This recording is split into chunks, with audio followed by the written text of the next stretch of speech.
আমি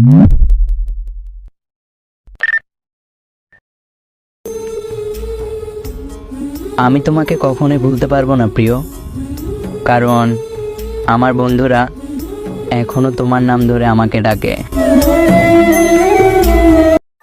সো আজকে আমি আরেকটি নতুন ফটো স্ট্যাটাস নিয়ে এলাম, যে ফটো স্ট্যাটাসটা আপনারা ইতিমধ্যে দেখতে পেলেন প্রিভিউতে।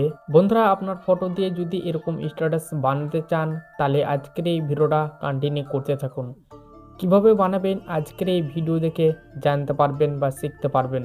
তো চলুন শুরু করছি আজকের এই ভিডিও। প্রথমে আপনাদেরকে একটি যে কোনো ভিপিএন কানেক্ট করে নিতে হবে, কারণ এই স্ট্যাটাস ভিডিওটা আমি ক্যাপকাট অ্যাপসের মধ্যে বানাবো।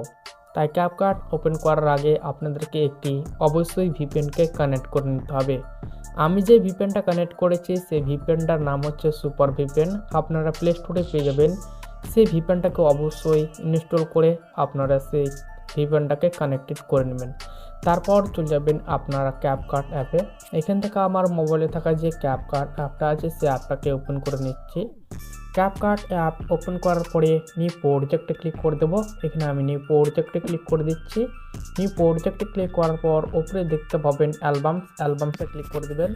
তারপর এরকমভাবে আপনাদের সামনে সেম ফাইল ওপেনে চলে আসবে। আপনার যে ফাইলে ফটো থাকবে আপনারা সেই ফাইলটাকে সিলেক্ট করে নেবেন। তারপর এখানে দুটি সেকশন দেখতে পাবেন, একটি ভিডিও সেকশন এবং একটি ফটো সেকশন। যদি আপনারা ভিডিও সেকশনে থাকেন তাহলে অবশ্যই আপনারা ফটো সেকশনে ক্লিক করে দেবেন। ফটো সেকশনে ক্লিক করার পর আপনার ফাইলে যতগুলো ফটো থাকবে এখানে শো হবে। তো যে ফটোর মাধ্যমে আপনি স্ট্যাটাসটি বানাতে চান সেই ফটোটাকে সিলেক্ট করে নেবেন। তো এখান থেকে আমি একটি ফটো সিলেক্ট করে নিচ্ছি। ফটো সিলেক্ট করার পরে এখান থেকে আমি নেক্সট বাটনে ক্লিক করে দেবো, অ্যাড বাটনে ক্লিক করে দেবো। অ্যাড বাটনে ক্লিক করার পর আপনারা রেসিপ সিলেক্ট করে নেবেন। রেসিপ সিলেক্ট করার জন্য আপনারা এই ঘরে ক্লিক করে দেবেন।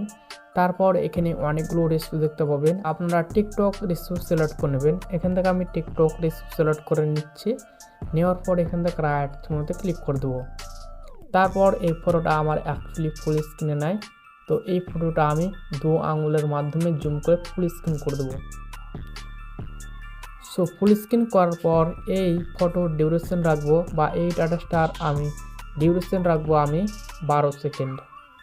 আমি এখানে 12 সেকেন্ড সিলেক্ট করে নিলাম। সিলেক্ট করার পরে লাস্টের দিকে আসবেন। লাস্টের দিকে আসার পর এখানে দেখতে পাবেন একটি ক্যাপকাটের লোগো। এই ক্যাপকাটের লোগোটাকে আপনারা ডিলিট বাটনে প্রেস করে ডিলিট করে দেবেন। তারপর শুরুতেই প্রথম দিকে চলে আসবেন। প্রথম দিকে আসার পর আপনারা ওভারলেতে ক্লিক করে দেবেন, অ্যাড ওভারলেতে ক্লিক করে দেবেন। এখানে আমি অ্যাড ওভারলেতে ক্লিক করে দিলাম। তারপরে আমি অ্যালবামসে ক্লিক করে দেবো। তারপরে এখান থেকে আমি একটি ডাউনলোড ফাইল সিলেক্ট করে নেব। সো ডাউনলোড ফাইল সিলেক্ট করার পরে এখান থেকে আমি ফটো সেকশনে ক্লিক করে দেবো। আমি এই স্ট্যাটাস ভিডিওতে যতগুলো ম্যাটেরিয়াল ব্যবহার করব আমার ভিডিও ডিসক্রিপশন বক্সে প্রোভাইড করা থাকবে, আপনারা অবশ্যই কিন্তু ডাউনলোড করে নেবেন। তো এখান থেকে আমি অ্যাড বাটনে প্রেস করে দেবো। এই ইমেজটা আমি অ্যাড করে তারপর এটাকে আমি একটু জুম করে নেব। তারপর এটা আমি নিচের দিকে এনে অ্যাডজাস্ট করে আমি এটাকে বসিয়ে দেব। বসিয়ে দেওয়ার পর এই যে ইমেজটা লেয়ার আছে সেই লেয়ারটাকে ধরে আমি শেষ পর্যন্ত নিয়ে চলে যাব। এখানে আমি শেষ পর্যন্ত নিয়ে চলে এলাম। নিয়ে আসার পর প্রথম থেকে শুরুতেই চলে যাব। তারপরে এখানে আপনাদেরকে একটি ভিডিও ইফেক্ট অ্যাড করে নিতে হবে।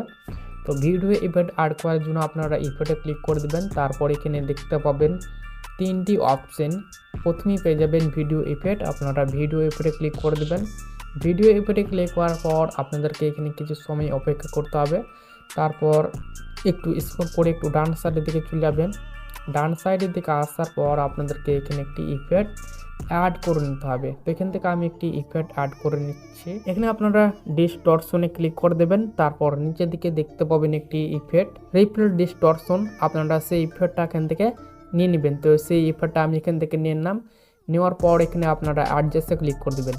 অ্যাডজাস্টে ক্লিক করার পর আপনারা নিচের দিকে দেখতে পাবেন অ্যাডজাস্টের জন্য কিছু অপশন চলে এসছে। তো এখানে আপনাদেরকে অ্যাডজাস্ট করে নিতে হবে। তো দেখতে পাচ্ছেন এখানে সাইজ, এই সাইজটাকে আপনারা 15% করে দেবেন এবং স্পিড করে দেবেন আপনারা 15%। যাতে বেশি ছবিটা লড়াচড়া না করে। এবং ইন্টারসিটি আপনারা ইন্টারসিটি করে দেবেন আপনারা 20। তারপর নিচে দেখতে পাবেন আরও কিছু অপশান আছে, এটা আমি 50% করে দিলাম। সো 50% করার পর এখান থেকে আমি রাইট চিহ্নতে ক্লিক করে দিলাম। সো রাইট চিহ্নতে ক্লিক করার পর এই ভিডিও ইফেক্টটা আমি শেষ পর্যন্ত নিয়ে চলে যাব। সো এখান থেকে আমি শেষ পর্যন্ত নিয়ে চলে গেলাম। তারপর প্রথম থেকে শুরুতে চলে আসলাম। আসার পর এখান থেকে আমি আবার ওভারলেতে ক্লিক করে দেবো। তারপর অ্যাড ওভারলেতে ক্লিক করে দেবো। তারপর এখান থেকে আমি একটি ভিডিও নিয়ে নেব। এখান থেকে আমি একটি 12 সেকেন্ডের ভিডিও নিয়ে নেব। 12 সেকেন্ডের ভিডিওটা নেওয়ার পর এই ভিডিওটা আমি নিচের দিকে এনে একটু অ্যাডজাস্ট করে আমি অ্যাড করে দেবো। অ্যাড করার পর আপনারা নিচের দিকে দেখতে পাবেন ব্লেন্ডে ক্লিক করে দেবেন। ব্লেন্ডে ক্লিক করার পর আপনারা এরকম অনেকগুলো ফিল্টার দেখতে পাবেন।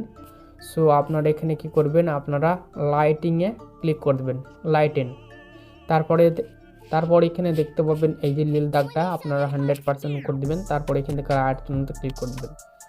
রাইট চিহ্নতে ক্লিক করার পর আপনারা আবার ওভারলেতে ক্লিক করে দেবেন। তারপর এখান থেকে আমি একটি পিএনজি ফটো নিয়ে নেব। তো এখান থেকে আমি একটি আরও পিএনজি একটি ফটো আমি এখান থেকে নিয়ে নিচ্ছি।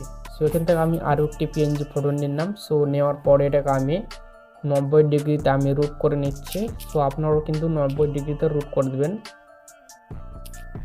সো রুট করার পর এটাকে আপনারা একদম ফুল স্ক্রিন করে দেবেন। ফুল স্ক্রিন করার পর এটার লেয়ারটা ধরে আপনারা শেষ পর্যন্ত নিয়ে চলে যাবেন। এখানে কিন্তু অলরেডি স্ট্যাটাসটি কমপ্লিট হয়ে গেল।